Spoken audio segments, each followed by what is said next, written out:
কোটি দরুদ ও সালাম সেই মহামানবের উপর যার দেখানো পথ ধরে বাতিলের সামনে টিকে থাকার যে হিকমত কৌশল তিনি শিক্ষা দিয়েছেন, জীবন গেলেও আদর্শ থেকে দূরে সরে যাওয়া যাবে না, এইটা তিনি শিক্ষা দিয়েছেন।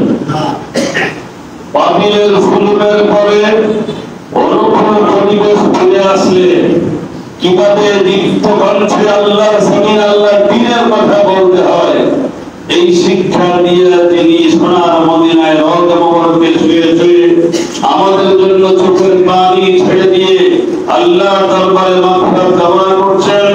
মানবতার সেই মহান বন্ধু আমাদের প্রিয় নতুন করে দরুদ পড়ছি, সকলেই বলি সাল্লাল্লাহু আলাইহি ওয়াসাল্লাম।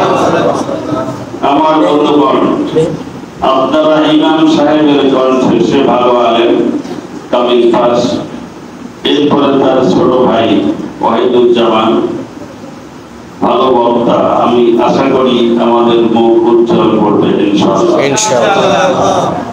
এরপরে আমার ভাই হাবিবুর রহমান সাহেব, ওনার বক্তৃতা শুনছি, উনি তো সুর দিয়া কথা বলতে পারেন, আমি জানতাম গলায় তো ভালোই সুর আছে, দেখলাম বেশ সুন্দর, চেষ্টা করলে অনেক ভালো করেই করতে পারবেন, আমাদের সে খারাপ হবে না। দোয়া করি আল্লাহ যেন ভাইকে তার কোরআনের তাফসীরের জন্য কবুল করে। মূল্যবান কথা বলেছেন। এখন এই মাসটা প্রত্যেক দিন 2-3টে করে প্রোগ্রাম, কালকে প্রোগ্রাম 2টা, একটা হলো কয়ারিয়া, আজকে কয় তারিখ? 17, তাহলে 18 তারিখ প্রোগ্রাম হলো শরীকল, 19 তারিখ প্রোগ্রাম একটা হলো কয়ারিয়া, রাত হলো সুবিসাদের ঘাট, 20 তারিখে প্রোগ্রাম নওসিনা, 21 তারিখে সকাল 7টায় উজিরপুর ওলামা সমাবেশ, সন্ধ্যার পরে তাফসীর মাহফিল, 22 তারিখে মেদাকুল, 23 তারিখে ভুলঘাটা, 24 তারিখে পিংলাকাঠি গাজীবাড়ি, 25 তারিখে প্রোগ্রাম কোথায় জানি খেয়াল নাই, ডায়েরিতে অনেক লম্বা দূর, 26 তারিখে প্রোগ্রাম হবে সেই উলানিয়া মেহেন্দিগঞ্জ, 27 তারিখে প্রোগ্রাম 3টা,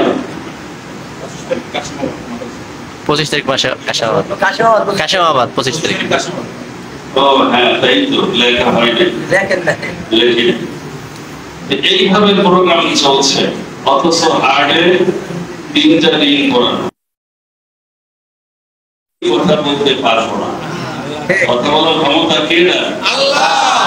কথা বলার ক্ষমতা পেরে নেন কে? আল্লাহ।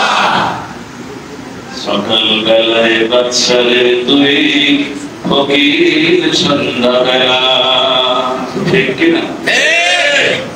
একেবারে 5 তারিখ বেলা 12টায় আপনারা বুঝতে পারেন না ঘন্টা 2 পরে কি হবে, কথা ঠিক কিনা? একেবারে গরুর দুধ দিয়ে ভাত রান্না আমার বাসায় তুই দৌড়েছি তো দৌড়েছি, হেলিকপ্টার উঠে বাংলাদেশও থাকতে পারিনি, কথা ঠিক কিনা? তারপর সবর কিছু নিয়ে দেখতে পারি নাই, সবাই পোলাপন নিয়ে রাস্তায় রাস্তায় দেখাইছে। এইটা যিনি করতে পারেন তিনি কে? আল্লাহ। আমি শুরুতেই একজন ব্যক্তির কথা স্মরণ করছি, আমার কাঞ্চন ভাই মেম্বার, আমার বাসায় গেছে দাওয়াত দেওয়ার জন্য, ভাই আপনাকে আমাকে মসজিদে যাইবে, আমি মুরব্বী মানুষ আইছি, এলাকার লোকের সব আপনার একটু ওয়াজ শুনবে, উনি দাওয়াত দিয়া পোস্টার করছে, আমি কইছি যে একটা কাজ করবেন না, আমাদের জনাব মেকুর সাহেবের কাছে যাবেন না, এলেই কিন্তু সভা হবে না। উনি তার সুনজর পাওয়ার জন্য গেছে বক্তাকেটা কামড়েছিলাম, একেবারে মায়ের বাপরে তুলিয়া যে তুমি বিএনপি করতেন, তত ভাষা আছিল গাইলেছে, এরপরে জুতা দিয়ে খালি মারে নাই, আমার মসজিদে গেছে, আমার মসজিদে কথা বললে মারতো, ঠিক কিনা? চুপ করেছিলেন। এরপরে ওখান থেকে আসার পরে দাওয়াত আমাকে ফেরত দেওয়ার সময় কাঁদতেছে বন্ধ হয়ে গেল। কাঁদছেন না, কি হয়েছে? আমি যে মানা করছিলাম এই কাজটা কি করছেন নাকি তাহলে আমি তো আগেই হিসাব করছি। ওইখানে গেলেই আপনার মাহফিল হবে। আপনি আমার কথা শুনলেন না। ওয়ার মাহফিল শুরু করার পরে বন্ধ করতে পারে এমন কোন লোক গৌরবিত হয়ে যাবে না। আমরা সান করতে কাজ কিনতে আসি নাই। এই জমিন আল্লাহ, এই কোরআন আল্লাহ, এই ঘর আল্লাহ। আল্লাহর জমিনে আল্লাহর কথা চলবে, চালানোর জন্য কিছু যুবক থাকবে যারা মুখে তপ্ত রক্ত বাংলাদেশ জমিনে ঢেলে দিয়ে শ্যামল ঘাসকে রক্তাক্ত করবে।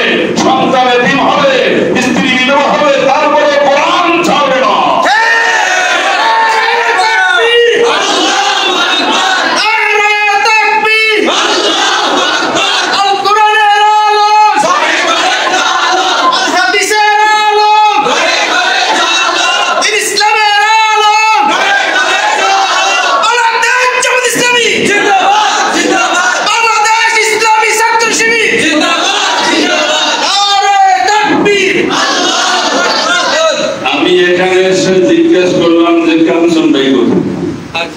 আমি জানি যে উনি কিন্তু আসবেই, উনি যে ইন্তেকাল করেছেন আমি জানি না।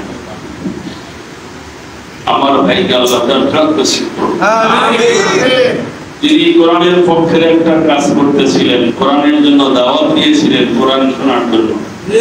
এইটা দিলের মধ্যে তামান্না আল্লাহ যেন এই কোরআন শরীফের কারণে তাকে মাফ করে দেন। তার কবরকে আল্লাহ পাক জান্নাতুল ফিরদাউসের টুকরা বানায় দেন। তার কবরকে আল্লাহ পাক মাফ করে দেন। তার সন্তান সন্ততি যারা বেঁচে আছে, নাতি নাতনি যারা বেঁচে আছে, সকলকে যেন আল্লাহ পাক দ্বীনের পথে কবুল করেন। চলুন আলোচনায় যাই। সারা মাস ব্যাপী আলোচনা, প্রত্যেকটা দিন আলোচনা। রসুলের জীবনী আলোচনা করিয়া 2-4 বছরে শেষ হবে না। রবি ঠাকুরের ভদ্রা গাইতেই যদি লাগে একদিন সকাল থেকে রাত 10টা। উনি লেখছে কি? উনি লেখছে মাথা নত করার সব লাইন, বা মাথা উঁচু করে দুনিয়ায় চলা যাবে এমন একটা কথাও লেখে না। আমার বাংলা মাগো তোমার পায়ে ঠেকাই মাথা। ভাবখানে এরকম মূর্তির সামনে দাঁড়াইয়া নম নম নম, ঠিক কিনা বল? আমাদের জাতীয় কবি নজরুল দেখলেন এই বেটা কয় কি বাংলা বাগর পায়ে যদি মাথা ঠেকায় তাহলে মাথা উঁচু করবে কোথায়? উনি তখন পাল্টা কবিতা লিখলেন, বড় বড় বড় বীর বড় উন্নত মানসী। ওনারে কয় বিশ্বকবি। কিসের বিশ্বকবি? উনি ইন্ডিয়ার কবি। কথা ঠিক কিনা? ব্রিটিশ বেরিয়ারা ইতিহাস জানতে হবে।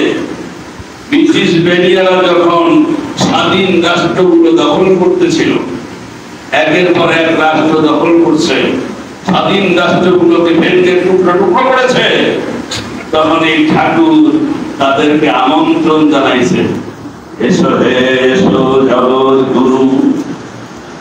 কি লেখছে? সেই ব্রিটিশকে বলছে এসো হে জগৎ গুরু। জগতের গুরু বানাইছে সন্ত্রাসী, স্বাধীনতা হরণকারী, আগ্রাসী একটা দেশকে বানাইছে জগৎ গুরু। নজরুল দেখলেন খাইছে তো, এ তো অন্যায়কারীকে জগৎ গুরু বানাই দিল, তাহলে পাল্টা কিছু লিখতে হয়। তিনি কি লিখলেন? এদের সার্বি কিনা বল, নাইলে কিলের চোখে আর করিব জল। বিশ্বকবি ঠাকুর লেখাপড়া জানতো, ঠাকুর বিশ্বকবি হতে পারে না। এক শ্রেণীর লোকের মনোরঞ্জনের জন্য যিনি কলম ধরেন তিনি কখনো বিশ্বকবি হওয়ার উপযুক্ত নন। গণমানুষের কবি বিশ্বকবি আল্লামা নজরুল, তিনি তাফসীরও লিখেছেন, একটা 30 নম্বর পারা কাব্যে তাফসীর করেছেন। সুবহানাল্লাহ বলেন। এরপরে নিচে ওনাকে জেলখানায়। কাকে? নজরুলকে জেলখানায় সার্বিকি না বলে কিলে চলে আন্টি জল বানাই ফেলাবো জেলখানায় নিছে। আর এদিকে ঠাকুর যখন জয় জয় গান গেছে ব্রিটিশের, তখন ওনারা দিচ্ছে শান্তি নোবেল পুরস্কার। আচ্ছা বলুন তো, যদি একই কবিতা হয় যেটা পাঠ্য এমএ ক্লাসে, ঠাকুরের কবিতাও পাঠ্য, নজরুলের কবিতাও পাঠ্য, ঠাকুর যদি একটা হাতি পুরস্কার পায়, তাহলে নজরুল তো একটা মুরগি পাইলেও পাইতে পারত। জানা দিয়া ওনারা দিচ্ছেন শান্তি পুরস্কার হাতি, আর ওনারা দিচ্ছেন জেলখানা পুরস্কার। কিন্তু ওরা কি দমাই রাখতে পারছে না। উনি জেলখানায় যে কি বলছেন, কারণ এই লৌহ কাপড় ভেঙে ফেলো করলে রোপণ শীতল পূজার পাশানে বেদি ওরে অতার নিশান বাজাতর পড়ায় বিশাল উরুক নিশান প্রাচীন ভেদি লাথিমার ভাঙলে তালা যত সব বন্দিশালা আগুন জ্বালা, আগুন জ্বালাই ফেলেছে। যেটা আমাদের প্রেরণা, যেটা আমাদের যুদ্ধের মধ্যে ছাপাই করতে আমাদেরকে সহায়তা করে, এই কবিতা কোনি গীতাঞ্জলি। অর্থাৎ গীতের অঞ্জলি হয়, অঞ্জলি বলতে পানি, উনি নাম আছে গীতাঞ্জলি। ওনার গীতাঞ্জলির মধ্যে প্রেম প্রেম খেলা ছাড়া কিছু নাই।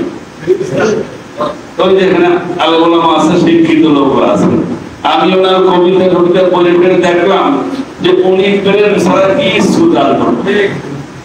এর সাথে প্রেম, ওর সাথে প্রেম, খুব ঠাকুর তো ঠাকুর মানুষ, উনি খুব সুন্দর কাজের ভাষা ভালো জানতেন, বাংলা সাহিত্যটা ভালো চর্চা করেছেন, এই দিয়ে মানুষের মনটাকে মনোরঞ্জন করছেন। কিন্তু সত্যিকার যদি কেউ জাস্টিস করে, কেউ বিচার করে, তাহলে আগ্রাসী লোকদেরকে জগৎগুরু বানাইলে সে কখনো বিশ্বকবি হতে পারে না।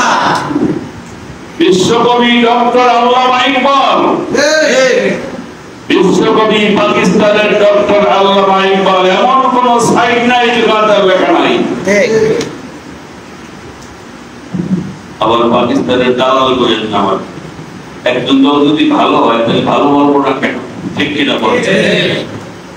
আসলে গতকালকে ওই যে হাতের সাথে কলা বাড়িয়ে আওয়াজ করাইছে আমার দিয়া 2 ঘন্টা, এরপরে এতগুলো খাওয়াইছে গরুর গোস্ত, এরপরে খাওয়াইছে কই মাছ, দমের খাওয়া খেয়েছে, নিজের পুকুরের মাছ, ওই জন্য করতে উনি বরিশে খাইছে।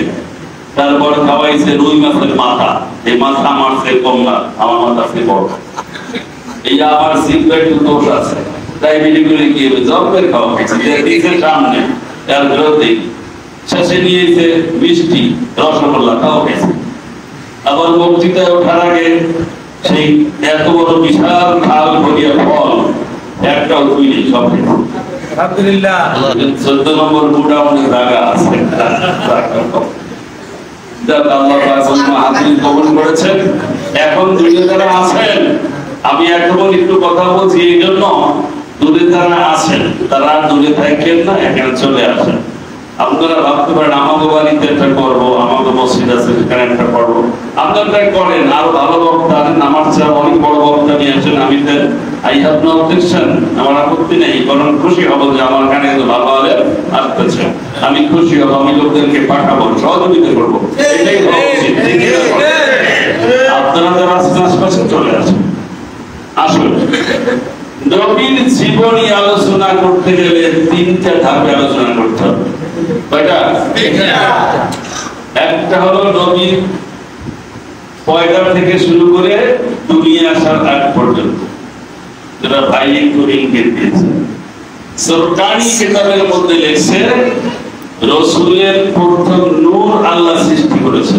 একটা হাদিস আছে, সকলে হাদিসটাকে স্বীকার করে না, সহি বলে বিশ্বাস করে না, তারপর হাদিস তো আউয়ালু মা খালাকাল্লাহু বিন নূরি, ইয়া জাবের, হে জাবের, আল্লাহ পাক সব কিছু সৃষ্টির আগে তোমার নবীর নূরকে সৃষ্টি করেছেন। এই নূরটার নাম হলো হাকিকাতে মুহাম্মাদিয়া, বা অরিজিনাল মুহাম্মাদের নূর। ওই যে বয়সের কথা বলছেন, জিবরাইল আমিন একদিন আসছে রাসূলের দরজায়, ফাতেমাকে রাসূলুল্লাহ বললেন তোমার ছোট চাচা আইছে, এটা দেখো নাই। কয় কি আমারে আল্লাহ বানাইছে কত আগে, উনি আসছে গায়ের দুনিয়ায়, আমি বলে ছোট চাচা। এখন জিবরাইল ভাইয়া মুহাম্মদ সাল্লাল্লাহু আলাইহি ওয়াসাল্লাম আপনার বয়স কত? রাসূলুল্লাহ বলেন আপনার বয়স কত? এখন জিবরাইল বলতেছে আমি আল্লাহ যখন কিছুই সৃষ্টি করেন নাই, ফেরেশতাকে সৃষ্টি করছেন, তখন দেখতাম ওই উঠতে একটা আলো, কি দেখতেন? তারকার মতো একটা আলো। এই আলোটা উঠে ৭০,০০০ বছর পর্যন্ত জ্বলন্ত থাকতো। আলোটা যখন উঠতো ৭০,০০০ বছরের মতো উঠে থাকতো, ওটা নিত্য না। আবার যখন নিত্য ৭০,০০০ বছর আর দেখা যাইত না, উঠে জ্বলে থাকতো ৭০,০০০ বছর, আবার নিভে গেলে থাকতো ৭০,০০০ বছর। এভাবে একবার না দুইবার না, আমি জিবরাইল ওই আলোটা কি ৭০,০০০ বার উঠতে আর নিভতে দেখেছি। ধরে কান সুবহানাল্লাহ। কত কোটি হাজার বছর বয়স জিবরাইল, রাসূলুল্লাহ মুসকি হাসছে। আর উনি একটু মনে অভিভাবক, একটু তো আমরা দেখতে পারবেন। এরপরে রাসূলুল্লাহ তার কবর থেকে কাপড়টা সরাইলেন, জিজ্ঞাসা করলেন জিবরাইল তুমি কি ওই আলোটা দেখো? কই না আর দেখি না। কবে থেকে দেখো না? আপনার জন্মের পর আর দেখি না। তাই রাসূলুল্লাহ আস্তিনের কাপড় সরাইয়া দেখাইলেন, দেখো তো এটা কি? জিবরাইল বললেন সুবহানাল্লাহ, ওই তো সেই আলোটা। এখন রাসূলুল্লাহ ওই সময় থেকে নবী। আল্লাহ পাক যখন আদম আর হাওয়া, আদমের ছবিও বানায় নাই, রূপও দেয় নাই, তার আগের থেকে রাসূলুল্লাহ পূর্ণাঙ্গ নবী। সমস্ত সৃষ্টির আগে তিনি নবী, নবুয়ত প্রাপ্ত। জোরে বলেন সুবহানাল্লাহ। কত হাজার কোটি বছর আগের নবী, আল্লাহু আ'লাম, আল্লাহ ভালো জানেন, আমরা জানি। তাহলে ওইখান থেকে শুরু করে মা আমিনার গর্ভ পর্যন্ত একটা ইতিহাস। কারণ ওই আলোটা আসছে আদম আলাইহিস সালামের চেহারায়, সেখান থেকে আসছে শীশ আলাইহিস সালামের চেহারায়, সেখান থেকে আসছে নূহ আলাইহিস সালামের চেহারায়, এরকম বংশ পরম্পরা ইসমাইল জাবিহুল্লাহর চেহারায়, ইব্রাহিম খলিলুল্লাহর চেহারায়, সর্বশেষে এই বাতিটা আসছে আব্দুল্লাহর কপালে। আব্দুল্লাহ যখন আমিনাকে বিয়ে করে সহবাস করলেন, তখন তার গর্ভে এসেছে। ওইটাই হলো হাকিকাতে মুহাম্মাদিয়া।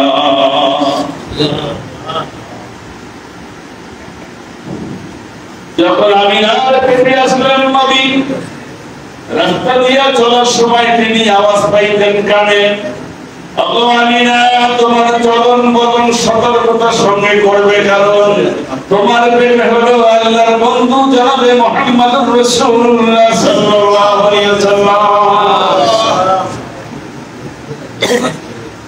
দুনিয়ায় মানুষ যখন আসে, আমাদের দেশে এখন সিজার করে, সিজার ঠিক না, নরমাল ডেলিভারি হলে রক্ত দিয়ে 6 লাখ 4 থেকে 5 পাউন্ড রক্ত চলে যায় মায়ের শরীর থেকে। মা হাতের ময়দানের মতো রক্তাক্ত হয়ে যায়, মা সাদা হয়ে যায়। এক নয় কোন কোন মায়ের 40 দিন 50 দিন পর্যন্ত ব্লাড ছড়তে থাকে। রাসূলুল্লাহ ডেলিভারি হবে, রাসূলুল্লাহ দুনিয়া আসবেন, তার মায়ের ডেলিভারি হবে ভোর রাত্রি। সুবহানাল্লাহ বলুন না। أدرت أمه ليت مولوده آسية ومريم। আল্লাহ পাক আসিয়াকে পাঠাইলেন, মারিয়ামকে পাঠাইলেন। মারিয়ামের দুনিয়ায় বিয়ে হয় নাই, আর আসিয়ার স্বামী ছিল ফেরাউন কাফের। মুহাদ্দিসিনে কেরাম বলেন, আসিয়াকে আর মারিয়ামকে পাঠানোর উদ্দেশ্য হলো আল্লাহ রাব্বুল আলামিন হযরত আসিয়াকে আর মারিয়ামকে বেহেশতের মধ্যে রাসূলের সঙ্গে বিবাহের ব্যবস্থা করে দিলেন। সুবহানাল্লাহ।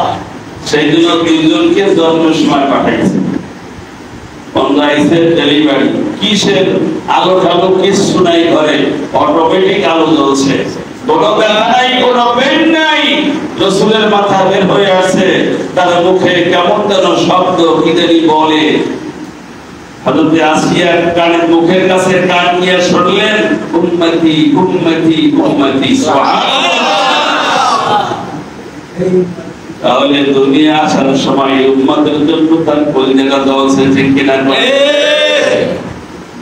এরা ঘরের মধ্যে সমস্ত মানুষের মুক্তির জন্য কান্নাকাটি করেছেন, 40 বছর বয়সে নবুয়তি পেয়েছেন। তাহলে একটা ইতিহাস হলো, তিনি হাকিকাতে মুহাম্মাদিয়া, নূরে মুহাম্মাদিয়া থেকে ভূমিষ্ঠ পর্যন্ত, আর এখানে প্রাপ্তির পরই 23 বছর তিনি নবুয়ত প্রাপ্ত হয়ে দুনিয়া থেকে বিদায় করছেন। তারপর এই 23 বছরের দাওয়াতের একটা ইতিহাস, এরপর তিনি ইন্তেকাল করেছেন। এখান থেকে শুরু করে কিয়ামত পর্যন্ত উম্মতের দরদি, উম্মতের জন্য কাঁদতে থাকবেন, সেখান থেকে জান্নাত জাহান্নাম ফয়সালা হওয়ার পর্যন্ত আরেকটা ইতিহাস। আমি যেটুক জানিয়ে বলতে গেলে 5 দিন লাগবে, আমার সে যারা ভালো জানে তাদের কদিন লাগবে। কাজে ওই ইতিহাস ধারাবাহিক না বলে রাসূল যে উদ্দেশ্য নিয়ে আসছিলেন, আল্লাহর জন্য পাঠিয়েছেন, আমরা সেই দিকে যাই, তাহলে আমাদের সহজ হবে, ঠিক কিনা বলেন? রাসূলুল্লাহ দুনিয়া আসলেন, আসার সময় অবস্থাটা কি ছিল? মানুষ সুদ খাইত, ঘুষ খাইত, জেনা করত, মিথ্যা বলতো, পরের হক নষ্ট করত, নারী ধর্ষণ। আসল মানুষ বাড়াবার জন্য আল্লাহ রাব্বুল আলামিন শ্রেষ্ঠ মানুষ, সর্দার মানুষ জনাবে মুহাম্মদুর রাসূলুল্লাহ সাল্লাল্লাহু আলাইহি ওয়াসাল্লামকে দুনিয়ায় প্রেরণ করলেন। চিন্তা করতে লাগলেন, অসংখ্য লক্ষ লোকের সত্য করা যায় কেমনে? 40 বছর চিন্তা করেছেন। এরপরে যখন 40 বছর পূর্ণ হলো, এরা একবার মধ্যে দিন ধ্যানমগ্ন ছিলেন। আমি ওই জায়গায় ঢুকেছিলাম, 4 রাকাত নামাজও পড়ার সুযোগ আমার হয়েছে। আমার বন্ধুগণ হেরার ঘরের মধ্যে চক্ষু বন্ধ অবস্থায় ছিলেন। কে যেন আসলো, সুন্দর চেহারা, সাদা পোশাক, মাথায় পাগড়ি, এসেই বলল, ইয়া মুহাম্মদ ইকরা, হে মুহাম্মদ আপনি পড়ুন। রাসূল সঙ্গে সঙ্গে বললেন, আনা মাবি কারি, আমি তো পড়া জানি না, পড়তে পারি না। আবার আগন্তুক বলল, ইয়া মুহাম্মদ ইকরা, মুহাম্মদ আপনি পড়ুন। রাসূল এবারও জবাব দিলেন, আনা মাবি কারি, আমি পড়া জানি না। আবার আগন্তুক বলল, ইয়া মুহাম্মদ ইকরা, রাসূল একই জবাব দিলেন, আনা মাবি কারি, আমি পড়া জানি না। এরপরে আগন্তুক আল্লাহর নবী 2টা বাহু ধরে দাঁড় করিয়েছেন, বুকের সঙ্গে চেপে ধরেছেন। রাসূলুল্লাহ বলেন, আমার মনে হলো যেন গোটা এরা পার আমার বুকের উপরে চাপিয়ে দিয়েছে। সুবহানাল্লাহ। দেখছে মনে হলো যেন আমার বুকের হাড়টি ভেঙে চৌচির হয়ে গিয়েছে। সুবহানাল্লাহ।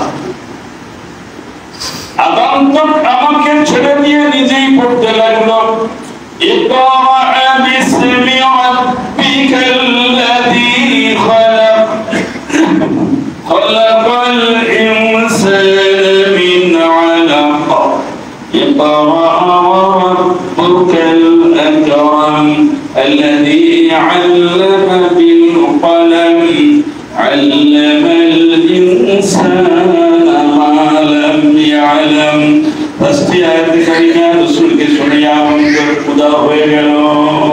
তার মানে হলো আল্লাহ বুঝাইতে চাইলেন, হে মুহাম্মদ তুমি সুদ মুক্ত সমাজ চাও, ঘুষ মুক্ত সমাজ চাও, জেনা মুক্ত সমাজ চাও, পর্দানিশীল নারী চাও, সমাজের মধ্যে মারামারি কাটাকাটি থাকবে না এমন পরিবেশ চাও, ধনী গরিব সকলে এক কাতারে থাকবে, মানুষ গরু ছাগলের মতো কেনাবেচা হবে না, মানুষ রাষ্ট্রপূর্ণ মখলুকাত তার মর্যাদা নিয়ে সে থাকবে।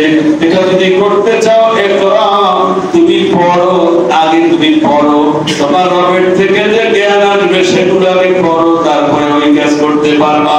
চিৎকার দিয়ে বলেন সুবহানাল্লাহ।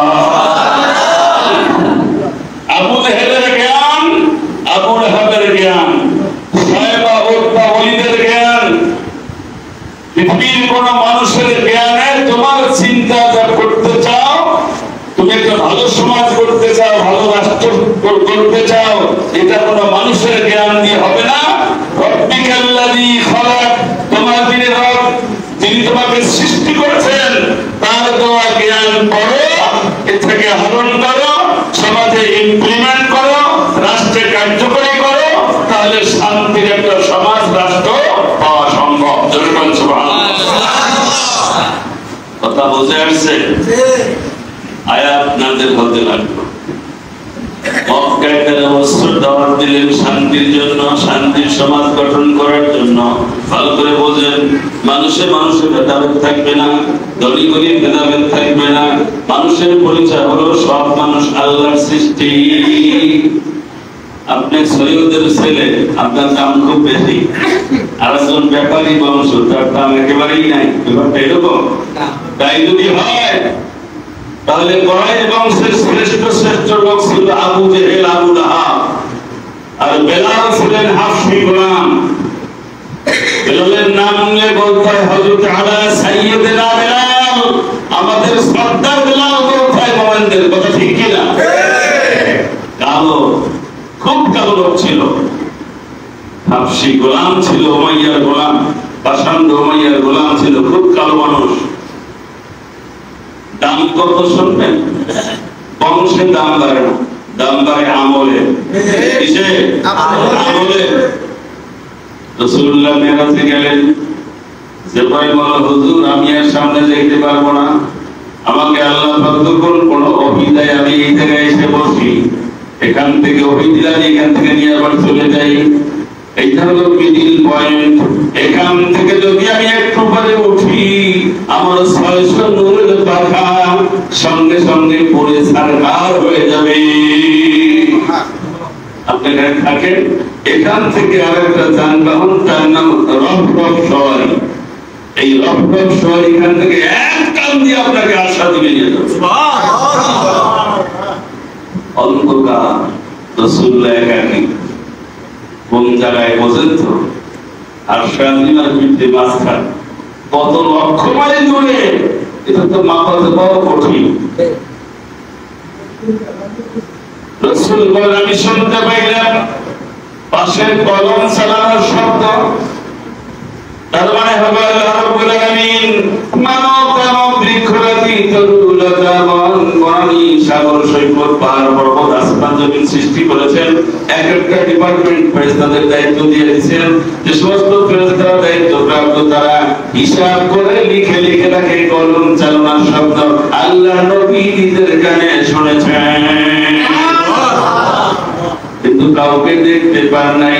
একটু গাছ ছমছম করতেছিল, একটু ভয় ভয় লাগতেছিল। রাসূলুল্লাহ বলেন ওই উর্ধ্ব জগতে আমার একাকী অবস্থায় ভয় ভয় লাগতেছিল। হঠাৎ শুনতে পেলাম বেলাল যেন খরম পায়ে দিয়ে আমার পাশ দিয়ে হাঁটতেছে। আল্লাহু আকবার। একজন হাফসি গোলাম। রাসূল মেরাজ থেকে এসে বললেন বেলাল তুমি এমন কি আমল করো, ওই উর্দু জগৎ আমি তোমার পায়ের খড়গের আওয়াজ পেয়েছি, তুমি আমার পায়ে দিয়ে হাঁটতেছিলে। বেলাল চোখের পানি ছেড়ে দিয়েছিল।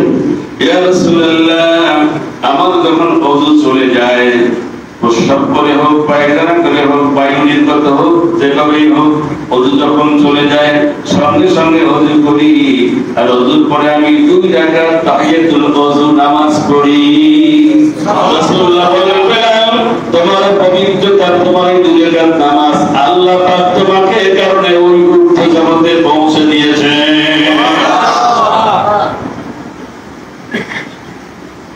কোরআন শরীফে আছে ইয়া আইয়ুহান নাসু ইন্না খালাকনাকুম মিন যাকারিন ওয়া উনসা ওয়া জাআলনাকুম শুউবান ওয়া ক্বাবাইল লিতাআরাফু ইন্না আকরামাকুম ইনদাল্লাহি আতকাকুম। হে মানব জাতি, তোমাদেরকে আমি আল্লাহ একজন নারী একজন পুরুষ থেকে সৃষ্টি করেছি, এরপরে বিভিন্ন বংশে তোমাদেরকে ভাগ করেছি, কাউকে বানাইছি সৈয়দ, কাউকে মঙ্গল, কাউকে পাঠান, কাউকে ব্যাপারী, কাউকে বানাইছি অন্য কিছু, কেউ হাওলাদার, এরকম আমি আল্লাহ পাক কাউকে সর্দার, ব্যাপারী বংশে বিভক্ত করেছি। এই জন্য কারো দাম বেশি কম না। ইন্না আকরামাকুম এটা করেছি এই জন্য লিতাআরাফু, যাতে তোমরা তোমাদেরকে চিনতে পারো। সবার নাম যদি কামরুল ইসলাম খান হয় তাহলে পিয়ন পাড়া তো কি খেয়ে মরবে, কথা ঠিক কি? বিদ্যুৎ বিল কার নামে দেবে? সবার নাম কামরুল ইসলাম খান। সেই জন্য আমি তোমাদেরকে বিভিন্ন গোত্রে ভাগ করছি যাতে চিনতে পারো একে অপরকে। কিন্তু সম্মানের দিক দিয়ে তোমরা কারা জানো? ইন্না আকরামাকুম ইনদাল্লাহি আতকাকুম, তোমাদের মধ্যে যেই ব্যক্তির ভিতরে আল্লাহর ভয় বেশি সেই ব্যক্তির সম্মান আল্লাহর কাছে বেশি। কি বলেন? আল্লাহর ভয় বেশি থাকলে তো তারা ওয়াজ মাহফিল বন্ধ করে, ঠিক কি না? হ্যাঁ, কি সুন্দর। আউযু বিল্লাহি, আমরা তো আউযু বিল্লাহি হুজুররা, আউযু বিল্লাহি মিনাশ শাইতানির রাজিম, বিসমিল্লাহির রহমানির রহিম। যারা আল্লাহর বেশি ভয় করে তারা বানাইয়াও করে আউযু বিল্লাহি, বলে আমরা এত বানি আউযু বিল্লাহি সামিল আলিম মিনাশ শাইতানির রাজিম, কত হানি বাড়াই করে, কত সুন্দর। ঘন্টা খানি ওয়াজ করতে হয় একেবারে আবেদের মতন, কিন্তু শেষ পর্যন্ত ওয়াজ বন্ধ করে, মাহফিল বন্ধ করে, আলেম বুঝের খানায় পাঠায়। আমাদের তিন মাস খাড়াইছে, শেষে বোরকা পরিয়া রাতের বেলায় চোরের মতো পড়াইতো। কথা বলেন নাই? একজন সবাই শট ধরে বাঁধতে বাস দেখেন, আমি গরিব মানুষ, বাস দিয়ে না, খালি বাস দেব না, আইকেলা বাস দেব। আইকেলা বাস দেবেন, আইকেল বলে আপনি নেন, কারণ আমার যদি 5টা আইকেল দেন আপনাকে 10টা দিতে হবে। আপনার 10টা দেওয়ার লোক তৈরি হয়ে যাবে, কথা ঠিক কিনা? সেদিন বাজারে একজন আমার কথা উনি খুব রাজনীতি করে ঘন্টা বন্ধ করা উচিত, ওলা মানে ধরিয়া ঠিক মতো দিছে, দৌড়িয়া দোকান সে দোকানদারও দিছে, আর মার উঠে দিয়ে ঠিক মতো। শেষ পর্যন্ত এমন দোকান দৌড়াইছে একেবারে দক্ষিণ দিকে দৌড়িয়া মনে পানি খেয়েছে, মনে হয় আসল পানি খালেন সব। এই জন্য আল্লাহ পাকের বিচার আল্লাহ যেদিন ধরে সেদিন ছাড়ে না। কমরে করেছিল বেশি বারিশ না, পারলে কিন্তু সুখী খাবে, তুফান দিয়ে শেষ। ফেরাউনে কইছিল এখনো সময় আছে, মুসার কথা হল চলে নাই, একেবারে লোহিত সাগরে সুবাইয়া 5 লক্ষ কীর্তি সহ সবাই বর্ষা।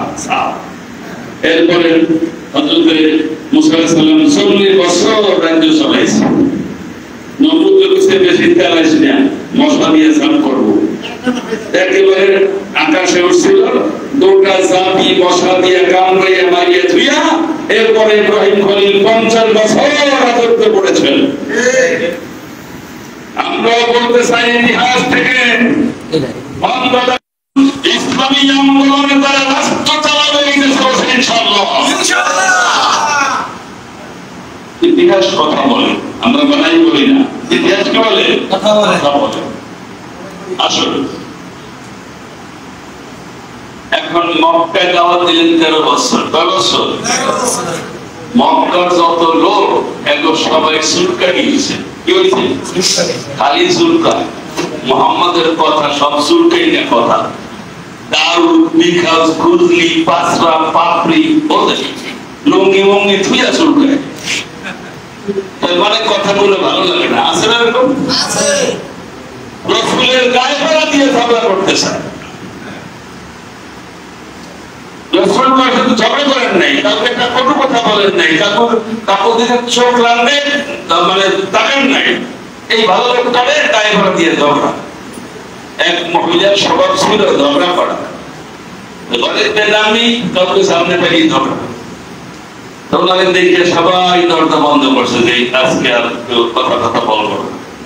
কাউকে ঝগড়া করতেন, খোঁজ না পাইয়া শেষে বলতেছে, কেউ যখন পাইলেন না বাড়ি যাইয়া 100 চাউলের মধ্যে 200 লবণ দিয়া নাস্তা পাক করে খাও। এক মহিলা জানলা মিলে ভাই আমাদের দেশের ভাষায় মাগি এই 100 টাকা 200 লবণ দিয়ে নাস্তা বানাতে যাবে না আমার নাস্তা আমি খাবো তোর কি লাগাইছে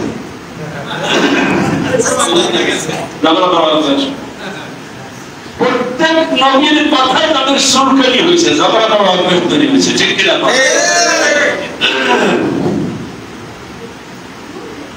কি করবা পোলাও ভালো খাদ্য কি খাইলে ব্রেন ভালো হয় গোস্ত খাইলে স্বাস্থ্য ভালো হয় ভিটামিন শরীরে তৈরি হয় কিন্তু মাখন ঘি কোরমা পোলাও আমাশার রোগীর জন্য না আমাশার রোগী যদি মাখন আর কোরমা পোলাও খায় তাহলে কতন দাঁড়ে কতন কতন তো আসছে কতন দাঁড়ে যে ওইসে কতন পায়খানায় ওইসে আমাশার কতন যদি গোস্ত খায় আর ঘি খায় মাখন বাজালে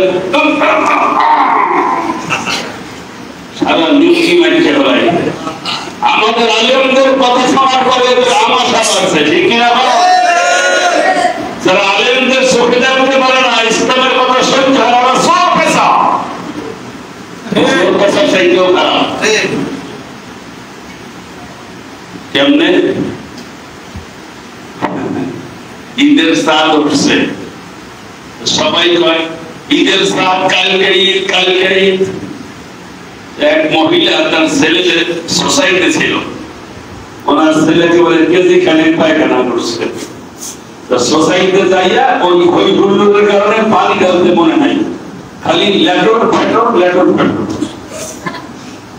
ফেটর করিয়া উনি চাপ দেখতেছে চাপ দেখতেছে বলুন কি দেখছে এখানে তো ডাইরেক্ট 100 না এর মধ্যে ঢুকছে তাহলে মহিলা আয় পড়ার হইয়া চাপ 1 মাস রোজা থাকলাম এখন গুড়গন্ধওয়ালা চাঁদ উঠলো তারপর কাঁচা গুড়গন্ধ এই যে মানবে সহ্য করতে পারে এমন বড় কপাইলা চাঁদ কি আমরা চাইছিলাম ওনার মুখ ফুটে করে বুঝতে মাছের মতো করে বসে বসে এরপরে স্বামী এসে বাড়ি কি কথা 200 লোক খাবে বাজার করলাম তোমাকে নতুন শাড়ি দিলাম ছেলে মেয়ের কাপড় চোপড় দিলাম তোমাকে একটা সেন্ট কিনে দিলাম স্মরণের এরপরে মুখটা একেবারে ভূতের মতো চোর পেশার মতো করে রেখেছো কারণ কেন কত কিছু দেখো নাই কি দেখছি সাত দেখছি চাদর সেটা কি ঠের পাও নাই কি ঠের পাবো ভাই সাত তো সে চাদর দেখে বলে কাঁচা দুর্গন্ধ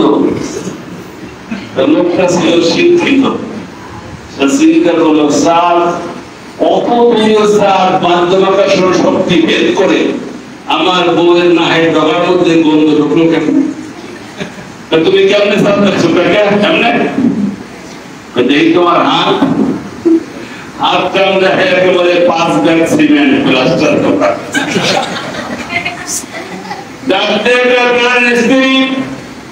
ঈদের চাঁদ কখনো অশান্তির সংকেত নিয়ে আসে না ঈদের চাঁদ আছে শান্তির সংবাদ দিয়ে তোমার হাতে নিজের হাতের পায়খানা ধো তারপরে চাঁদ দেখো দেখবা ঈদের চাঁদ শান্তির সংবাদ দিয়ে মানুষের কাছে এসেছে ধর্ম নিরপেক্ষতার পচা দুর্গন্ধ সমাজতন্ত্রের পায়খানা ধর্ম নিরপেক্ষতাবাদের কখনই মতবাদ এই যে ইসলামের সাবান দিয়ে ধুইয়া আলেম নীতির টাকা কোরআন শোনো দেখবা কোরআনের মতো শান্তির বাণী আর কোথাও নয় কিন্তু ওনাদের যে আমাশার রুটি এর কোরআন সে সহ্য করতে পারে না কুত্তার বাইরে ঘিয়াতে পারে না কথা বলেন কুত্তার কি খাইলে কি হয় গায়ে লোমা পড়িয়ে যায় কিছু লোক আছে কুত্তার মতো 2 নম্বর আবু জাহেল যখন কোরআন সহ্য করতে পারে নাই এখনো কিছু লোক আছে কোরআন সহ্য করতে পারে না এরা আবু জাহেলের চেয়ে খারাপ 13টা বছর রাসূলকে জমাবের জালাম জ্বালাইছে মক্কায় ঠিক কি না আল্লাহ পাক বলেন হাবিব চলে যান মদিনায় মক্কা লোকেরা ইসলাম গ্রহণ করবে না যেহেতু রাসূলুল্লাহ মক্কায় ছিলেন নাগরিক নেতা ছিল আবু জাহেল ভালো করে বলতেন আবু জাহেলের মতো নেতা যদি রাষ্ট্রনায়ক হয় তাহলে রাসূলের মধ্যে ইসলাম কায়েম করতে পারে না, রাসূলও ফেল করেন। কথা ঠিক কি না? মক্কায় আবু জেহেল ছিল রাষ্ট্রনায়ক, শায়দাউদ বাওয়াজ আবু সুফিয়ান ছিল, কেউ ছিল স্বরাষ্ট্রমন্ত্রী, কেউ ছিল পররাষ্ট্রমন্ত্রী, কেউ ছিল হজ মন্ত্রী। রাসূলুল্লাহ জানেন এখন যদি আমাকে রাষ্ট্রীয় ক্ষমতা দেওয়া হয়, আমার ডান পাশে আবু জেহেল হবে অর্থমন্ত্রী, বাম পাশে আবু জেহেল হবে ধর্মমন্ত্রী, আমার কথা কোনো কাজে লাগবে না। ঠিক কি না? সেই জন্য রাসূলুল্লাহ লোক গঠন করেছেন, মক্কায় 13 বছর লোক তৈরি করেছেন, এমন লোক রাসূল তৈরি করলেন যেগুলা লোহার ডাইল। লোহার ডাইল খাইতে পারে, সাবান দিলে দাঁত ভাঙবে, ডাইল ভাঙবে না। ঠিক কিনা? আল্লাহ নবী মক্কায় প্রায় 100 লোক তৈরি করলেন, লোহার ডাইল তৈরি করলেন। জীবন যাবে, জান যাবে, মাও যাবে, ঘর যাবে, বাড়ি যাবে, সহায় সম্পত্তি সব যাবে, রাসূলের হাত থেকে তারা বিচ্ছিন্ন হবে না। এমন কিছু ডাইল আল্লাহ নবী মক্কায় তৈরি করেছেন। চলে গেলেন মদিনায়, এখন রাসূল রাষ্ট্রনায়ক। কি রাষ্ট্রনায়ক? শুনুন, কোরআনী আইন মানতে গেলে রাষ্ট্রনায়ক হতে হয়। দাউদ আলাইহিস সালাম একদিকে নবী, অপরদিকে বাদশা। সুলাইমান আলাইহিস সালাম একদিকে নবী, অপরদিকে বাদশা। ইব্রাহিম খলিল একদিকে নবী, অপরদিকে বাদশা। ইসমাঈল জবিহুল্লাহ একদিকে নবী, অপরদিকে বাদশা। ইসমাঈল আলাইহিস সালাম একদিকে নবী, অপরদিকে বাদশা। শুআয়ব আলাইহিস সালাম একদিকে নবী, অপরদিকে বাদশা। রাষ্ট্রপতি হাতে না থাকলে ইসলাম কায়েম করা যায় না, বড় কষ্ট হয়ে যায়। আল্লাহ নবী মক্কায় ছিলেন না, নবী এবার চলে গেলেন মদিনায়, যে রাষ্ট্রনায়ক হয়েছেন। রাষ্ট্রনায়ক হয়ে ফরমান জারি করলেন, মদিনার বুকে বড় ইহুদি নাসারার স্থান নাই। ভাগ এখান থেকে, নিচে দাঁড়াইয়া ষড়যন্ত্র করবি, দূরে যাইয়া কর। মদিনার এরিয়ার মধ্যে কোনো ইহুদি থাকতে পারবি না, নাসারা থাকতে পারবি না, থাকতে পারেও নাই। 8 বছর পরে ফাতে মক্কা হয়ে গেল, মক্কা বিজয় হলো। যদি মক্কা বিজয় হলো, আল্লাহ নবী বলেন মক্কা বিজয়ের মাধ্যমে গোটা বিশ্বে ইসলাম বিজয় লাভ করলো। সেই হাদিস, মক্কা বিজয়ের মাধ্যমে গোটা বিশ্বে ইসলাম বিজয় লাভ করলো। তারা আবু বকর সিদ্দিক, ওমর ইবনে খাত্তাব, ওসমান বিন নুরাইন, হযরত আলী কারামাল্লাহু ওয়াজহাহু, এরা তো বিশাল অর্ধেক পৃথিবীতে ইসলাম কায়েম করেছে। এখন কি করতে হবে? আমাদের দায়িত্বটা কি? ভালো করে বুঝেন। আমাদের স্রষ্টাকে আল্লাহ বলেন, আমিন আয়াতিহি খালকুস সামাওয়াতি ওয়াল আরদ। আল্লাহ পাকের নিদর্শনের মধ্যে এটা অন্যতম নিদর্শন, তিনি আসমান জমিন সৃষ্টি করেছেন। অফি আলওয়ানিকুম, তোমাদের চেহারায় বিভিন্নতা দান করছেন। ওই হাতে সাইবল সুন্দর, আমি কালা, উনি সুন্দর, একজনের লম্বা, একজনের খাটো, মানে ছেলেরা। আপনি ইচ্ছা করে পাঁচাত লম্বা হইতে পারেন না, আপনি ইচ্ছা করে সুন্দর হইতে পারেন, ইচ্ছা করে দাড়ি বানাইতে পারেন। অনেকের আছে দাড়ি হয় না, নাম কি? মাপ্প। মাপ্প খাটা আছে না? আমাদের সেটাই মাপ্প, দেবগঞ্জটাই মাকুন্দিয়া, সাতক্ষীরাটাই খাটাচ্ছে। কিন্তু দাড়ি হয় না, এই জায়গায় দাড়ি মোছ হয় না, মাপ্প মাকুন্দিয়া খাটাচ্ছে। মাথায় কটা চুল হয় না, দেখেন সব সংসদে বসে সাদা মাথা, লোকেরা ফ্রেশ মাথা, ফ্রেশ মাথা, মাথায় চুল নাই, নামায় যায় টাক পায়, টাক্কর ফুটাক্কর কথা কবি না, ওদেরও টাক মানে বাসেরও টাক মানে, টাক্কর ফুটাক্কর কথা তুলে শেষ। ঠিক কিনা বলো? আল্লাহ বলেন চেহারার বিভিন্নতা দান করছি আমি, ওয়ালসিনাতিকুম, ভাষার বিভিন্নতা আমি দান করেছি। কাউকে বাংলা ভাষা দিয়েছি, কাউকে উর্দু ভাষা দিয়েছি, কাউকে হিন্দি ভাষা দিয়েছি, কাউকে ইংলিশ ভাষা দিয়েছি, কাউকে নাগরি, কাউকে তুর্কি ভাষা দিয়েছি। এটা আমার সৃষ্টির নিদর্শন। কিন্তু কলেমার বন্ধনে গোটা বিশ্বের মানুষ এক। জাপানের মুসলমান, সৌদির মুসলমান, মিশরের মুসলমান, ইন্নামাল মুমিনুনা ইখওয়াতুন। কুরআন কারিমে আল্লাহ বলেন মুমিন মুমিন ভাই ভাই, ধরে বলেন সুবহানাল্লাহ। রাসূল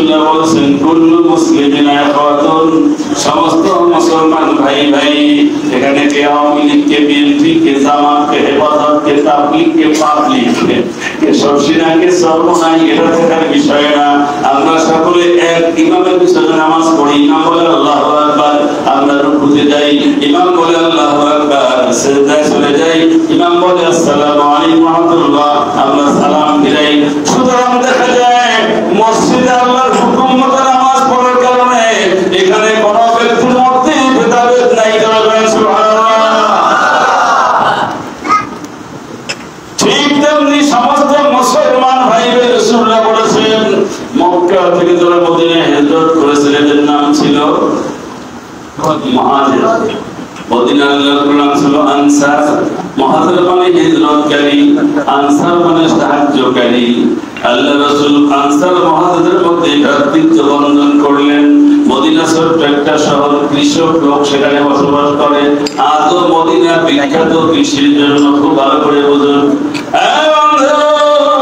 ছোট্ট একটা শহর, এত বছর লোক হঠাৎ উঠে যাওয়ার কারণে আর্থিক অবস্থা, অর্থনৈতিক কাঠামো ভেঙে চুরমার হয়ে যেতে পারে, এই আশঙ্কা বোধ করে আল্লাহর নবী অর্থনৈতিক কাঠামো সারিকা শক্তি ঠিক রাখার জন্য আনসার মুহাজিরদেরকে ভ্রাতৃত্ব বন্ধন করে দিলেন। তোমরা আনসার মুহাজির আজকে থেকে ভাই ভাই, সম্পত্তি দিয়ে দাও, সাহায্য করো। যার দুইটা বাড়ি ছিল, একটা বাড়ি কলেমার ভাইকে দিয়ে দিলাম। মক্কা থেকে মদিনা 450 কিলোমিটার রাস্তা ধরে গেল। সুবহানাল্লাহ। যার দুইটা খেজুর বাগান, একটা বাগান কলেমার ভাইকে দিয়ে দিয়েছে। যার দুইটা উট ছিল, একটা উট কলেমার ভাইকে দিয়েছে। যার দুইটা ঘোড়া ছিল, একটা ঘোড়া কলেমার ভাইকে দিয়েছে। যার দোতলা একটা ঘর ছিল, একটা তালা ভাইকে ছেড়ে দিয়েছে। নিচের তালায় নিজের জীবনকে ঝুঁকিপূর্ণ হলেও নিজে বসবাস করেছে। শেষ পর্যন্ত বলেছেন, ইয়া রাসূলুল্লাহ, আমার দুইটা স্ত্রী আছে, একটা তালাক দিয়ে কলেমার ভাইকে দিয়ে দেব নাকি? আল্লাহ নবী অনুমতি দেন নাই। যদি দিতেন তাহলে তারা দুইটা স্ত্রী, একটা স্ত্রী কলেমার ভাইকে দিয়ে দিত। চিৎকার দিয়ে বলুন সুবহানাল্লাহ।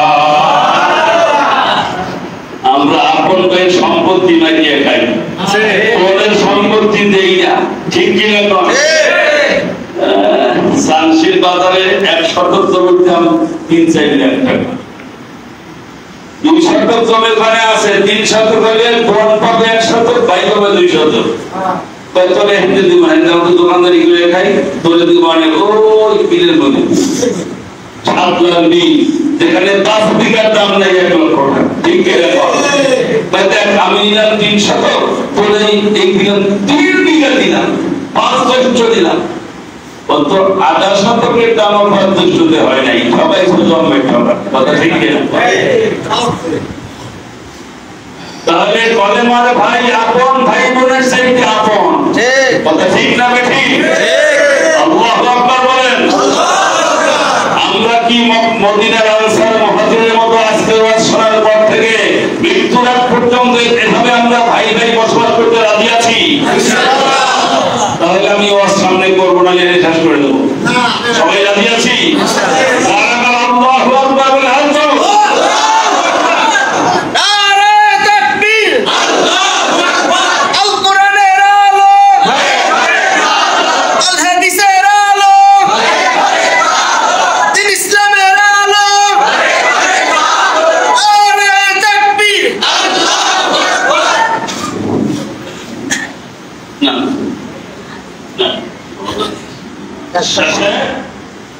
রাসূলুল্লাহ মদিনায় গেলেন, রাজকীয় ফরমান।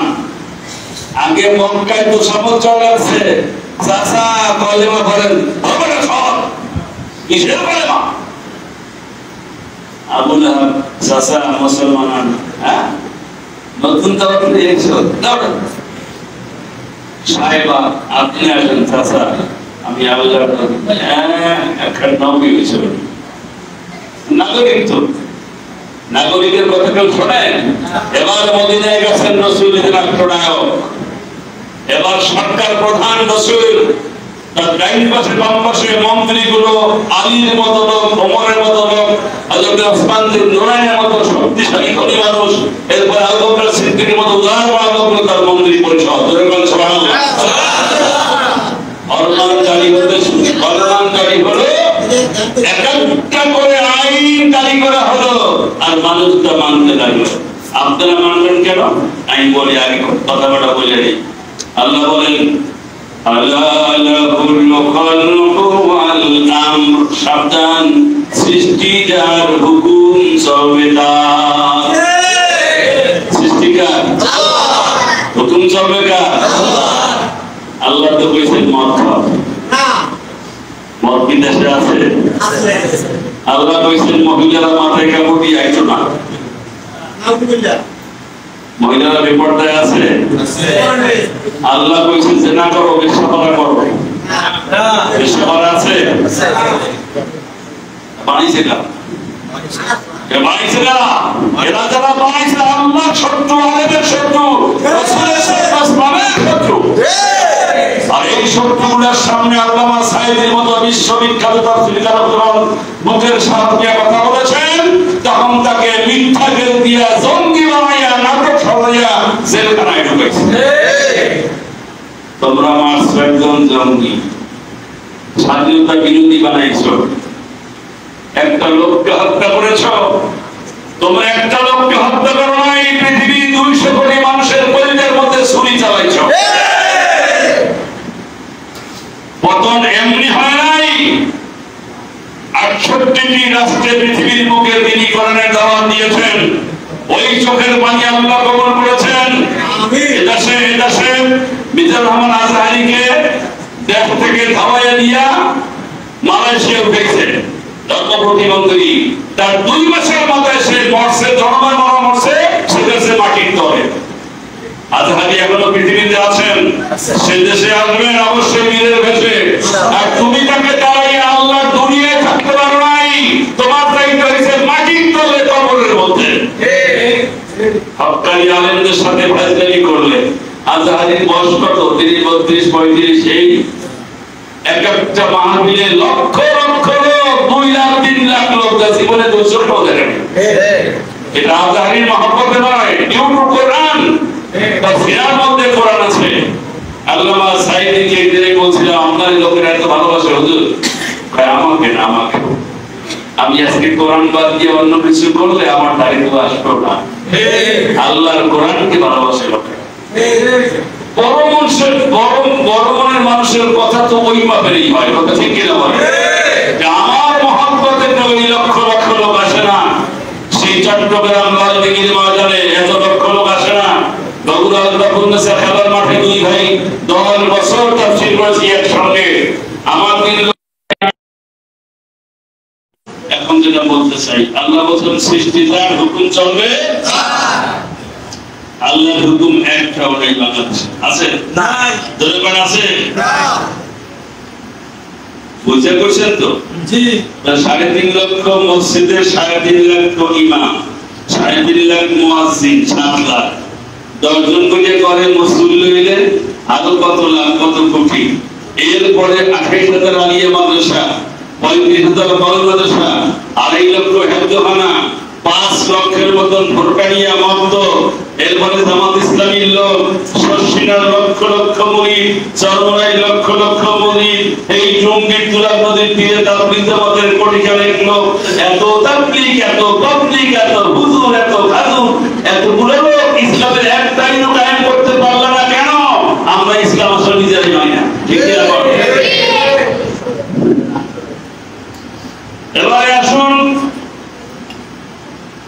আল্লাহ পাক কোরআনে বলছে সৃষ্টি যার হুকুম চলবে তার। সমস্ত নবীরা এই দাওয়াত দিয়ে আসছেন, অন্য কোনো দাওয়াত না।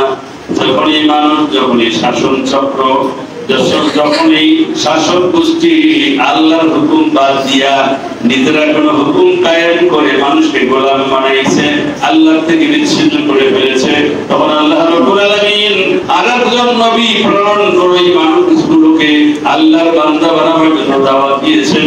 আর এরকম বনী ইসরাইলের মধ্যে 1 নয় 2 নয় 70 জন নবীকে শাহাদাত বরণ করতে হয়েছে। আমরা শহীদের কোনো ফ্যাক্টরি না। নবীরা যেখানে 70 জন পর্যন্ত একটা কওমের মধ্যে শাহাদাত বরণ করেছেন, সেখানে আমরা তো 2-4 বছর জেল খাটা কোনো ব্যাপারই না। আমার বন্ধুগণ, এখন এখন সামনে আগাই। ইত্তাবিউ মা উনজিলা ইলাইকুম মির রাব্বিকুম। হে নবী, তোমাদের উপরে আমি যা নাযিল করেছি সেইটা মানো। ওয়ালা তাত্তাবিউ মিন দুনিহি আউলিয়া। আল্লাহকে বাদ দিয়া অন্য কারো গোলামি করো না। আল্লাহকে বাদ দিয়া অন্য কাউকে নেতা মানো না। আল্লাহর হুকুমের সঙ্গে সাংঘর্ষিক কোন সরকার যদি তা বলে তাদের গোলামি করো না। ধরে বলেন সুবহানাল্লাহ। এইটার সঙ্গে রিলেটেড একটা হাদিস বলি। রাসূলুল্লাহ বলেছেন, ইয়া মুআজ সায়াতি জামানু আলা উম্মতি। হে মুআজ, আমার উম্মতের উপরে এমন একটা সময় আসবে, সেটা কি? ফালা তুফারিকিল কিতাব।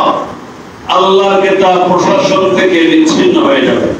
তারা কোরআন দিয়ে রাষ্ট্র চালাবে না, সরকার কোরআন দিয়ে রাষ্ট্র চালাবে না। ওয়াইন আতা'তুমুহুম, যদি ওই সরকার আনুগত্য করো, তাদের হুকুম মানো, ফায়ুদিল্লুকুম, তুমি গোমরাহ বা ঈমান থাকবে না। ওয়াইন আসাইতুমুহুম, যদি ওদের মোকাবেলা করতে যাও যে আল্লাহ জমিনে আল্লাহ আইন ছাড়া রাষ্ট্রের কোনো হুকুম মানতে দেওয়া হবে না, ফায়ুকাতিলুকুম, তোমাদেরকে হত্যা করা হবে। তাদের সঙ্গে মোকাবেলা করতে গেলে জীবন থাকবে না, তাদের হুকুম মানতে গেলে ঈমান থাকবে না। সামনে সাহাবীরা বসা, ভয়তে থরথর করে কাঁপতেছিলেন। সাহাবীরা বললেন, কাইফা নাসরুহু ইয়া রাসূলুল্লাহ। হে আল্লাহর নবী, আমরা মোকাবেলা কেমন করে করব? রাসূলুল্লাহ তখন একটা আয়াত পড়লেন যে হাওয়ারিরা হযরত ঈসা আলাইহিস সালাম তার উম্মতদেরকে ডেকে বললেন, আসো আমরা আল্লাহকে সাহায্য করি, দ্বীন ইসলাম কায়েম করি। সকলে বলল, আপনার এই কলেমা যদি দাওয়াত দেই তাহলে লোকেরা বিরিয়ে ঠান ভাঙবে। কিন্তু ক্বালাল হাওয়ারিয়ুনা নাহনু আনসারুল্লাহ।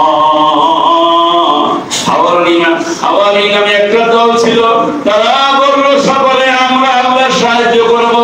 জান যায় যাবে, মাল যায় যাবে, সন্তান এতিম হবে, স্ত্রী বিধবা হবে, হাসির মাংসে চলবো, তারপরেও আল্লাহকে সাহায্য ছাড়া অন্য কাউকে সাহায্য করব না। আল্লাহকে সাহায্য মানে হলো আল্লাহর জমিনে আল্লাহর দ্বীনকে কায়েম করার নাম হলো আল্লাহর সাহায্য। চিৎকার দিয়ে কোন সুবহানাল্লাহ। জামাত ইসলামী যত নেতা পড়েছে ওই নাসিরকে মোকাবেলা করার জন্য, ঠিক কিনা বলেন? রাসূলুল্লাহ বলেছেন, মোকাবেলা করলে হত্যা করা হবে, আনুগত্য করলে ঈমান যাবে। কোন নেতা কিন্তু ঈমান দেওয়ার কাজ করে না, আনুগত্য করে নাই। সমস্ত ইসলামী আন্দোলনের নেতারা, জামাত ইসলামীর লোকেরা তারা মোকাবেলা করেছে। মোকাবেলা করার কারণে গোটা বিশ্বের অন্যতম ইসলামী চিন্তাবিদ মওদুদ রহমান নিজামী, মুজাহিদ সাহেব, এরপরে মুফতি কাদের মোল্লা ভাই, মীর কাসেম আলী ভাই, এরকম 6 জন লোককে 200 দিনের ডিফারেন্সে, যে এক মাসে ডিফারেন্সে ফাঁসির মঞ্চে ঝুলতে হয়েছে। তাদেরকে মন্ত্রী পদের লোক দেখাইছে, লোকের সামনে মাথা নত করে নাই, আনুগত্য করে নাই, সেই জন্য মোকাবেলা করেছে। জীবন চলে গেছে, তারপরও বাতিলের সামনে মাথা নত করে নাই। ইসলামকে স্থাপন করেছে জামাত ইসলামী ছাত্র শিবির। এই যে আবু সাইদ মারা গেল, প্রথম বুক পেতে দিল এই ছেলেটা শিবিরের সাথী। শিবিরের সাথী আগের দিন রাত্রে মিটিং করেছে, দেখ এই আন্দোলন দিয়ে সরকার কায়েম করা যাবে না। 18 কোটি মানুষের অধিকারকে আদায় করতে গেলে কারো না কারো জীবন আগে দিতে হবে, তবে সেই জীবনটা দেওয়া লাগবে ভার্সিটির কোন ছেলে। সাথীরা কয়েক কেন দেবে, কালকে দেখবে কেন, পরের দিন নিজে বুক পেতে দিয়েছে। ডক্টর ইউনূস এই কথা বলতে যে কেঁদে ফেলেছে যে কি অদম্য সাহস। 18 কোটি মানুষের জন্য জীবন দেওয়া, বুকটা পেতে দিয়েছেন। 4টে গুলি করেছে, বুকের মধ্যে 2টা, হাতে একটা, পায়ে একটা, তারপরে গলে পড়ে গেছে, কিন্তু পিছপা হয় নাই, সরে যায় নাই। আজকে সেই আন্দোলনের ফসল বাংলাদেশ নতুন করে 5ই আগস্ট স্বাধীন হয়েছে, কথা ঠিক কি জানেন? এই কথাগুলো ওই সরকার থাকলে আমি বলতে পারতাম, এই ওয়াজগুলো করতে পারতাম। এতক্ষণ থানার থেকে ডিবি আসতো 5 দল, কথা ঠিক কি জানেন? বরিশাল থেকে আসতো র‍্যাব, আইসা আমার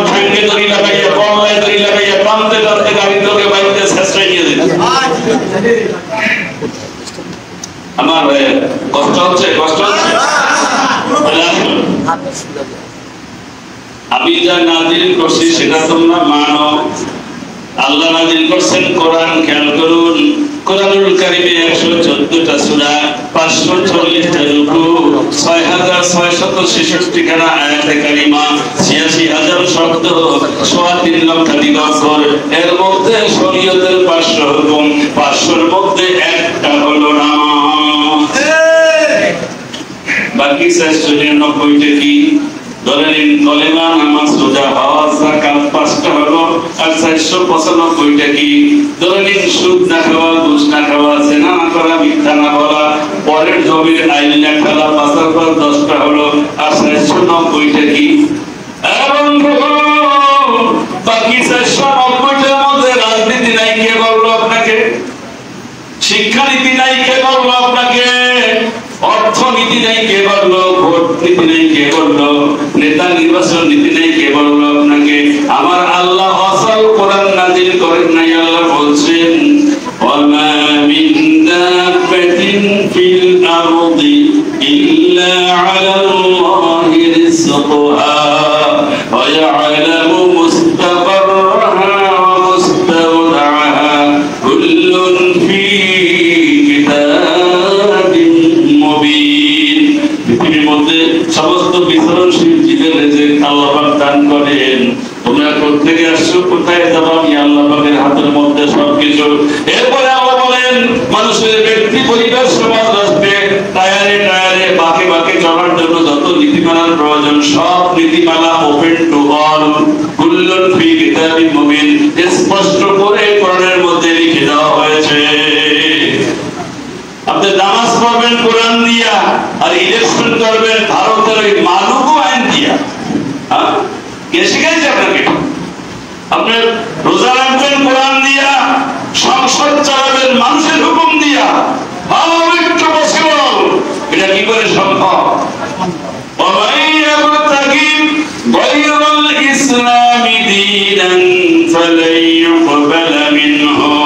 আল্লাহ বলেন আল্লাহর হুকুম বাদ দিয়া অন্য কারো হুকুম মানলে তাদের কোনো ইবাদত আল্লাহর দরবারে কবুল হয় না। কয়েক শ্রেণীর লোক ডাইরেক্ট ঈমান হারা, ধর্মনিরপেক্ষতাবাদ, পরিমতবাদ, এটা যারা বিশ্বাস করবে ঈমান থাকবে না, তওবা করে ঈমান আনতে হবে। বাংলাদেশে বড় একটা দলের লোক এই কথায় বিশ্বাসী, ঠিক না? সমাজতন্ত্র, আমেরিকা পন্থী, সিআইএ এর যারা এজেন্ট, এরা সমাজতন্ত্র মানে ঈমান থাকবে না। দ্বিতীয় হলো গণতন্ত্র, জনগণ যা বলবে, জনগণ ক্ষমতার উৎস, আল্লাহ কিছু না এখানে, এটা তো যে বলবে তার ঈমান থাকবে না। এরপরে যারা কোরআনের সঙ্গে সাংঘর্ষিক, এখন কোন ক্ষমতার সাথে যারা সংযুক্ত থাকবে, এদের ঈমান থাকবে না। নতুন করে কলেমা পড়ে ঈমান আনতে হবে। এই কথাগুলি বলার কারণে বাংলাদেশ জামাত ইসলামী নেতাদের ফাঁসি হয়েছে, জেল হয়েছে, প্রথম সারির নেতারা চলে গেছে, দ্বিতীয় সারির নেতারা চলে গেছে, তৃতীয় সারির নেতারা জেলখানায়। শিবিরের বড় বড় লিডার যারা প্রবীণ, তারা হাল ধরেছে। তারা আগের চাইতে যা করছে, ওই মুরব্বী চাইতে আরো বেশি, 100 গুণ বেশি জোর কর। ধরে পান সুবহানাল্লাহ। আপনার একটা ঘটনা শোনেন, সেই যে ইরানের আয়াতুল্লাহ খমেনি, ওনার পুরো নাম হলো, ওনার পুরো নাম আপনারা জানেন না, জানেন খমেনি, আয়াতুল্লাহ রুহুল্লাহ মুসাবি আল খামেনি, এটা হলো পুরো নাম। আয়াতুল্লাহ রুহুল্লাহ মুসাবি আল খামেনি। তাকে রেজা শাহ পাহলভী 250 বছরের রাজতন্ত্র প্রতিষ্ঠিত রাজতন্ত্র, এদেরকে স্কার্ট পরানো শিখিয়েছিল। সেই ইরানে কবি ফেরদৌসি, সেই ইরানে জালালউদ্দিন রুমি, যে ইরানের মধ্যে মানে শেখ সাদি রহমাতুল্লাহ আলাইহি, কবি হাফিজ, বিশ্বের শ্রেষ্ঠ শ্রেষ্ঠ ইসলামী কবি যারা সেখানে জন্মগ্রহণ করেছে, তাদের তাদের ইতিহাস ঐতিহ্য সব শেষ করে দিয়ে রেজা শাহ পাহলভী মেয়েদের স্কার্ট পরা শুরু করেছিল, আমেরিকান পোশাক পরা শুরু করেছিল। আয়াতুল্লাহ খামেনি বরদাস্ত করতে পারলেন না, ওনাকে নির্বাসনে পাঠিয়ে দেওয়া হলো। উনি 36 বছর ছিল বাংলাদেশের বাইরে, সেখানে থেকে অডিও ক্যাসেট, ভিডিও ক্যাসেট এগুলা পাঠিয়ে দিয়ে লোক তৈরি করেছেন, লক্ষ লক্ষ লোক তৈরি করেছেন। যারা বলেন সুবহানাল্লাহ। রেজা শাহ পাহলভীর লোকেরা ট্যাঙ্ক নিয়ে সামনে সামনে যাচ্ছে পাবলিক দমন করতে, মানুষ নারী পুরুষ ফুল গোলাপ ফুল দিয়ে ট্যাঙ্কে দিয়ে ধাওয়াই করতেছে। তখন বলছে রেজা শাহ পাহলভী, আমরা এই নিষ্পাপ লোকগুলোকে মারতে পারবো না, যেমন আমাদের দেশে করছে, ঠিক কিনা? এই লোকগুলো আমরা মারতে পারবো না, এটা মারা সম্ভব না, আমাদের এখন দেশ ত্যাগ করেন। উনি দেশ ত্যাগ করে আমেরিকা চলে গেলেন। যেদিন উনি আসলেন, ইমাম খমেনি দেশে আসলেন, উনি দেশের মধ্যে যেদিন সংসদ গঠন করলেন, প্রথম সংসদে টাইম বোম ফিট করে আমেরিকা 90 জন সংসদ সদস্যকে শাহাদাতের দরজায় ফেলে দিয়েছে। কয়জন? 90 জন। উনি এমন লোক তৈরি করেছেন ইরানে, বাকি 7 দিনের মধ্যে আরো 90 জন যদি রিপোর্ট করেছেন, নতুন করে রিপোর্ট করেছেন। গোয়েন্দার খবর হলো আগের 90 জনের চেয়ে এই 90 জন 10 গুণ বেশি চৌকস। এটা তিনি তৈরি করেছেন। জামাত ইসলামী ডিস্ট্রিক্ট চালাবার মতো ডিসি তৈরি করেছে, এসপি তৈরি করেছে, পুলিশ সুপার তৈরি করেছে, এডিসি তৈরি করেছে। সংসদ চালাবার জন্য সংসদের 300-400 আসন জায়গা থাকবে, চালাবার মতো লোক তৈরি করেছে। আমার মতো কানা করা লোক জামাত ইসলামী তৈরি করেছে। আমি তো কমই ঘরানার লোক, আমাকে তৈরি করেছে। জামাত ইসলামী একজন আলেমকে সংসদ সদস্য বানাবার ট্রেনিং দেওয়া হয়, আর একজন জেনারেল শিক্ষিতকে আলেম বানানো হয়। This is Jamaat Islami. সুবহানাল্লাহ। আমি আপনাদেরকে এই সিরাত মাহফিল থেকে উদ্যত আহ্বান জানাই যে আমাদের বাংলাদেশে একটাও কোরআনের আইন নাই। যদি কেউ বলে আমার পেটে ক্ষুধা নাই, তাহলে আরেকটা আছে, কি আছে? পেট ভরা আছে। আমার পকেটে টাকা নাই, তাহলে কি আছে? পকেট খালি আছে। যদি বলে আমার শরীর ভালো নাই, বুঝতে হবে রোগ আছে। যদি বলে এখানে আলো নাই, বুঝতে হবে অন্ধকার আছে। যদি বলে এখন দিন না, বুঝতে হবে রাত আছে। একটা না থাকলে আরেকটা থাকবে।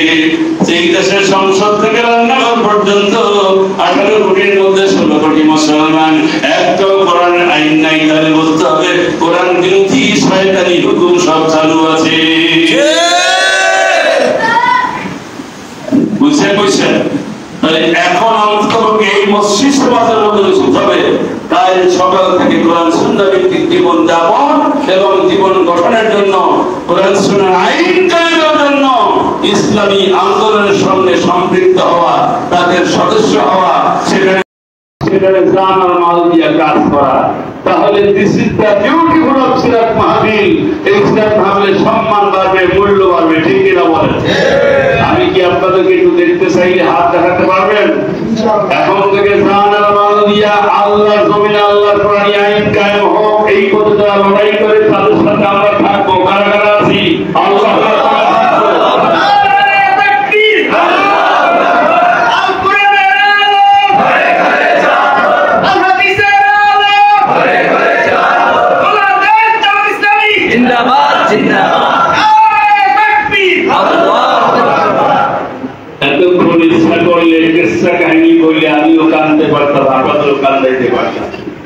শুধু কান্নাকাটি করে একটু খিচুড়ি খেয়ে বাড়ি চলে যাওয়ার কোনো দাম নাই, ঠিক কিনা? আমরা যে আলোচনাগুলো করেছি, মৌলিক আলোচনা করেছি, ঠিক কিনা? এখন this is the way, only one way, একটাই পথ। এই পথ হলো কোরআনের পথ। কোরআনের পথ, কোরআনের পথ ছাড়া, হাদিসের পথ, হাদিসের পথ ছাড়া বাহিরে আমরা একটা পাও ফেলবো না। ফেলবো না। রাসূলুল্লাহকে আল্লাহ বলেন, রাসূল আপনার পয়সা দাওয়াত দিয়ে খেলাপি খাওয়া সুন্নাত, খাওয়ার পরে একেবারে নাক পর্যন্ত খাইয়া পড়তে পারি না, শুয়ে পড়া সুন্নাত। এই পর্যন্ত খাইলে তো একটু করা দিতে পারি না, একটু ধরিয়া কেড়ে দিয়ে দাঁড়ান। এখনো হুজুর আছে, গতকালকে আমার এই অবস্থা হয়েছিল, তাকে খাইয়া শুয়ে পড়ো, এই অবস্থা। এইটা সুন্নাত। বৃষ্টি খাওয়া সুন্নাত, ডাক্তারি মতে খাবার পরে যদি মিষ্টি খায় তাহলে এই যে দাঁতের ভাজ্যা গ্ল্যান্ড দিয়া সে একটা লালাটা বের হয়, এটা হলো ডাইজেস্টিভ এনজাইম। এটা যত বেশি হবে হজম শক্তি তো বেশি হবে। কথা বলছি সব দিকে একটু একটু পড়াশোনা করছি তো বেশি পারি না, অল্প অল্প পারি। যাই হোক, এই যে মিষ্টি খাওয়ার সুন্নাত, এই সুন্নাত গুলা মানি। বাতিলের বিরুদ্ধে সংগ্রাম করা সুন্নাত। কোরআন সুন্নাহ বিরোধী যে শাসন চক্র, যে সরকার, তাদের সামনে বুক পেতে দেওয়া, সত্য কথা বলা, কোরআনের কথা বলা সুন্নাত, এই কঠিন সুন্নাতটা কেউ মানতে চাই না। কথা ঠিক কিনা বলে? মিষ্টি খাওয়ার সুন্নাত যদি সবাই মানতো তাহলে বদরের ময়দানে মিষ্টি খেয়ে শুয়ে থাকতো, শাহাদাত বরণ করতো না। হুজুরের ময়দানে ৭২ জন শাহাদাত বরণ করতো না, ইসলাম বাংলাদেশে আসতো না। ঠিক কিনা বলেন? অনেক রক্তের বিনিময়, রাসূলুল্লাহর নিজের দাঁতের বিনিময়ে ইসলাম এখানে এসেছে। আজকে যদি আপনার সামনে ইসলাম বিলীন হয়ে যায়, আল্লাহর কথা, বাংলাদেশ কেন খানায় কাবার ইমাম যদি আপনার জানাজার নামাজ পড়ায়, আপনার কবরে এসে শান্তি দিতে পারবে না। অক্ষম, অসম্ভব। মৃত্যুর পরে আল্লাহ পাক সব দিবেন। কথা ঠিক কিনা বলেন? আজকে আর সামনে আগাতে চাই না। সম্ভবত তাবারক আছে নাকি? তাবারক নিয়ে যাবেন, আর একদিন আসলে ধারাবাহিক কিছু কথা বলবো। আমি তো নামাজের কথা বলি নাই, রোজার কথা বলি নাই, সালাম দেওয়া সুন্নাত যেটা বলি নাই, খালি মৌলিক কথা বলছি। ফাক্কান উইলু, এই সিরাত মাহফিল থেকে আমরা কি শিক্ষা নিয়ে যাচ্ছি, এই কথাগুলো বলেই আমার বক্তব্য শেষ করছি। ওয়া আখিরু দাওয়ানা আলহামদুলিল্লাহি রাব্বিল আলামিন।